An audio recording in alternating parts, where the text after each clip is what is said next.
लड्डू Lal Yadav and संगीत लाल यादव की आवाज में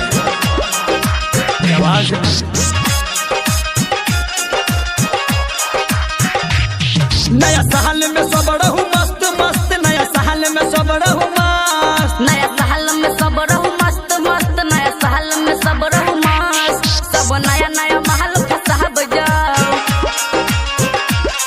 सब नया नया माल फसाब जाओ, चॉकलेट खिया के फुसलाब जाओ। करू पार्टी सब कोई मिल मिल कोनो गाछी में जाके दस्त दस्त। नया साल में सब रहू मस्त मस्त, नया साल में सब रहू मस्त, नया साल में सब रहू मस्त मस्त, नया साल में सब रहू मस्त। सब नया नया माल फसाब जाओ,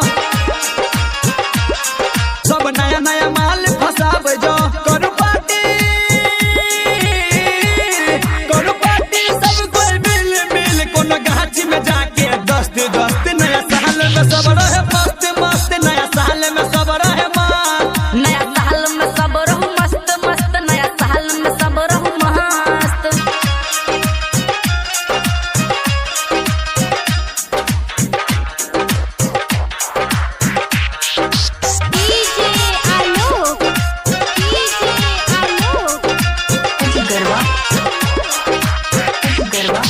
माल के कहियो हैप्पी न्यू ईयर, हाथ पकड़ के कोनी सट के दिया, हाथ पकड़ के कनी सट के दिया। पी के दारू चाहे ढारू पिया, डीजे पर गाना बजबाबुयो, कोनी लग त हमरा आब जा।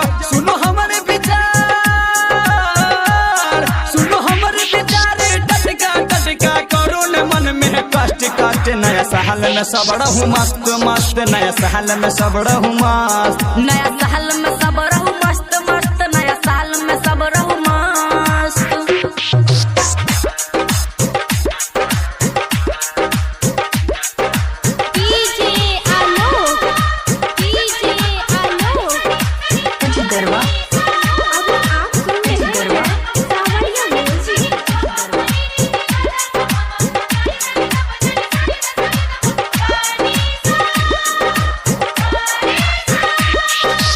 संजीत लाल के मिठ गरबानी, हमारा माल के चढ़ल छ जवानी।